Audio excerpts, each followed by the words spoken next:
అందరికన్నా సులభుడు ఎవరంటే ఆరాధనలో విఘ్నేశ్వరుడే. మీరు పసుపు ముద్ద తెచ్చి ఇలా పెట్టారనుకోండి, దానికి ఒక బొట్టు పెట్టారనుకోండి, అంతే, అదే విఘ్నేశ్వరుడు. దానికి మూర్తి కానీ పూర్ణకుంభం కానీ ఏం అక్కర్లేదు. సాధారణంగా మూర్తి పెట్టకపోతే కలశ పెడతాం, కలశ కూడా అక్కర్లేదు. ఓ ఆకేసి ఇంత పసుపు ఇలా ముద్ద చేసి పెట్టి దానికి ఒక బొట్టు పెట్టారనుకోండి, అది విఘ్నేశ్వరుడు అంతే. ఎందుకంటే పార్వతీదేవి ఒంటికి పసుపు నలుగు పెట్టుకు తీసిన ప్రాణప్రతిష్ఠ చేసింది కాబట్టి ఇప్పటికే పసుపు ముద్ద అక్కడ పెట్టి ఆవాహయామి అంటే వచ్చేస్తాడు. అంత తేలికగా వస్తాడు, అంత తేలికైన పూజ పొందుతాడు. ఆయనకి చాలా తేలికగా పూజ చేయడానికి అవకాశం ఉన్నంతగా ఎక్కడా ఎవరి విషయంలో ఉండదు. ఆయన గరికతో పూజ ఇష్టపడతాడు. గరిక దొరకంది ఎక్కడ నాకు చెప్పండి? గరిక దొరుకుతుంది. గరిక అంటే చాలామంది ఇలా నిలువుగా పెరిగినది అనుకుంటారు. నిలువుగా పెరిగితే దర్భ, నిలువుగా పెరిగినది కాదు.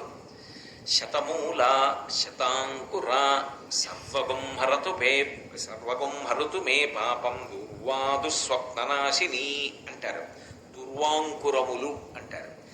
ఏ గరికతో పూజ చెయ్యాలి అంటే నేల మీద పాకుతుంది గరిక.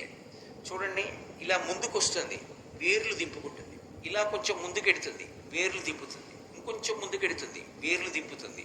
మీరు ఒక ఒడ్డున పట్టుకుని ఇలా పైకి ఎత్తారనుకోండి, పక్కపక్కనే వేర్లకి మట్టితో తీగలా పైకి లేస్తుంది. ఆ గరిక, దాన్ని దుర్వా అంటారు. పైకి లేచిందనుకోండి దర్భ, అది కుష అంటారు.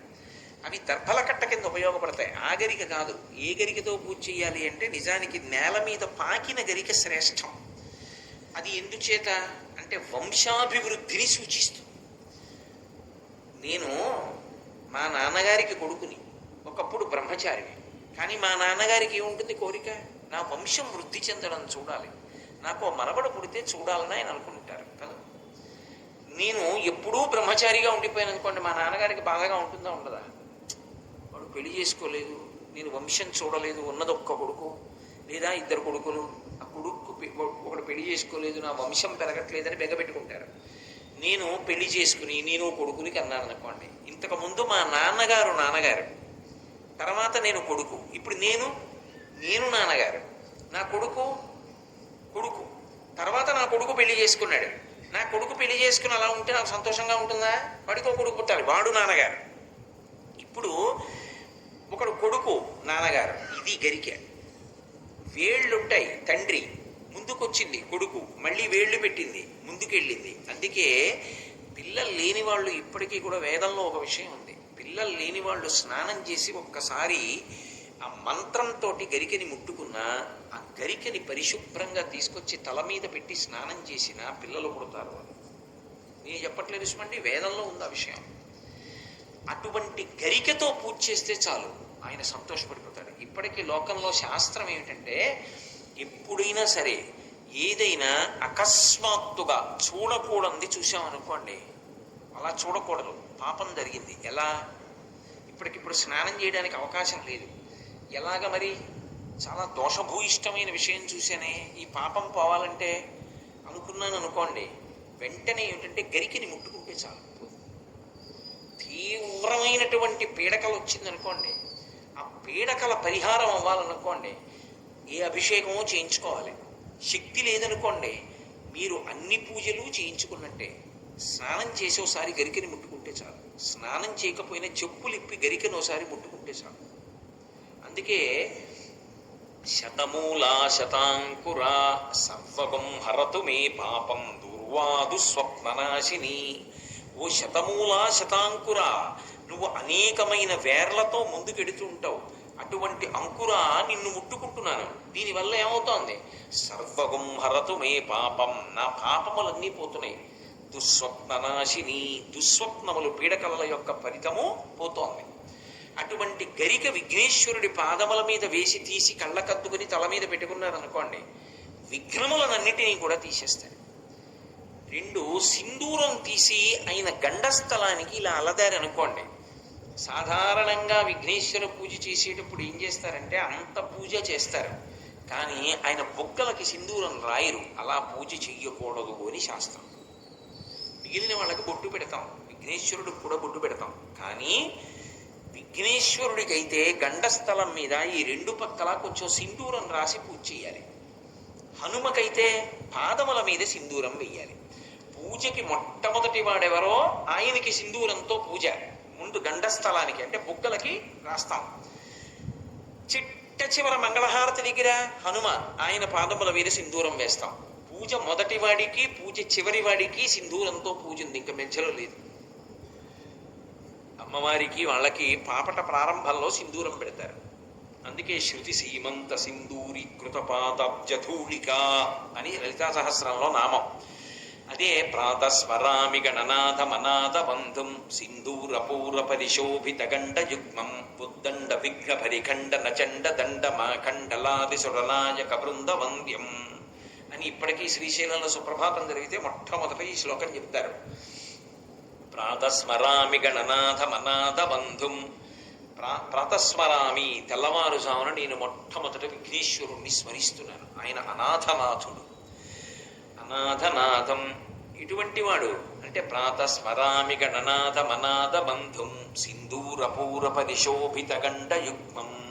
సింధూరము రెండు బుగ్గలకి వ్రాయబడినవాడు. బుగ్గల మీద సింధూరం ఉండాలి. అందుకే మా కాకినాడ అయ్యప్ప స్వామి దేవాలయంలో విఘ్నేశ్వరుడైతే పూర్తిగా సింధూరమూర్తిగా ఉంటాడు. సింధూరంతో అలంకారం చేస్తాడు. మహాప్రసన్నుడై ఉంటాడు అలా ఉంటే.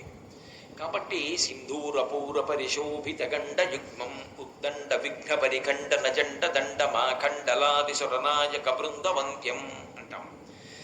పూజ చిట్ట చివరవాడు పవమానాసుతుడు పట్టు పాదారా విందములకు నీనామా రూపములకు జయ జయ మంగళం నిత్య శుభమంగళం. పవమానాసుతుడు పట్టు పాదారా విందములకు హనుమ.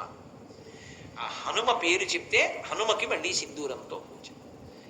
ఆదో పూజ్యో గణాధిప, మొదటి పూజ అందుకునేవాడు విఘ్నేశ్వరుడు, మంగళహారతిలో అందుకుంటాడు హనుమ.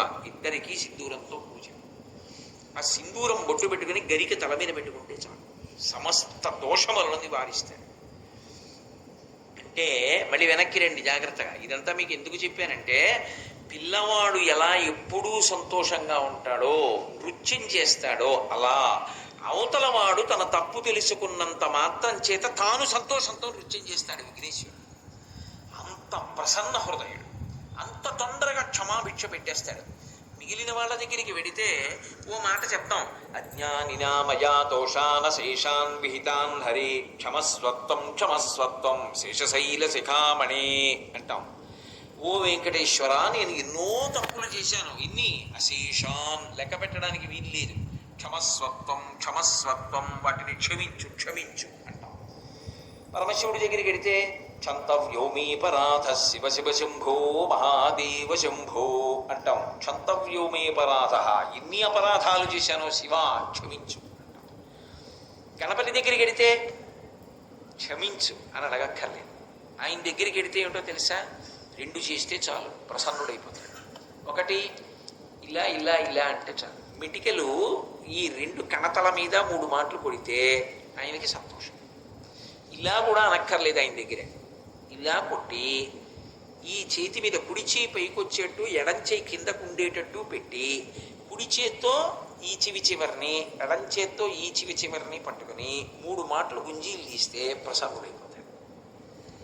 ఏమంటే మీరు చెప్తున్నారు బాగానే ఉంది, కానీ అంత పరబ్రహ్మం విఘ్నేశ్వరుడు, ఆయనకి ఎందుకండి ఇలాంటివన్నీ, ఇలాంటి పిల్లల చేష్టితాలన్నీ చేస్తే ఏమిటండి ఆయనకి ఆ సంతోషం అని అడగచ్చు మీరు. దీని వెనక ఒక మర్మం ఉంది. ఒకప్పుడు అగస్త్య మహర్షి మహానుభావుడు, సామాన్యుడు కాడైన ఆయన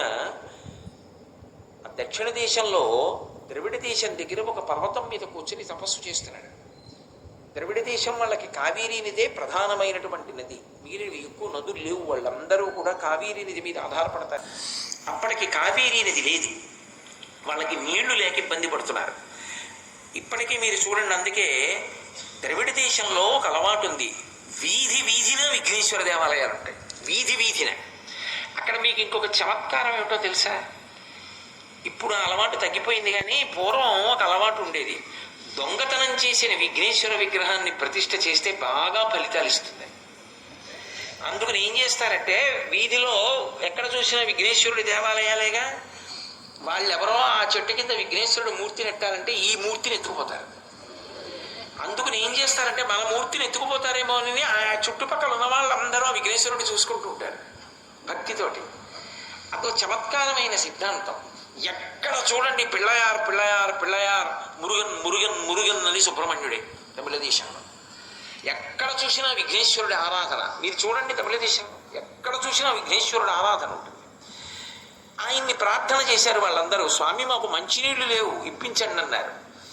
చూశాడు, అపారమైనటువంటి శక్తి కలిగినటువంటి వాడు మహానుభావుడు అగస్త్యుడు పర్వతం మీద కూర్చొని తపస్సు చేస్తున్నాడు.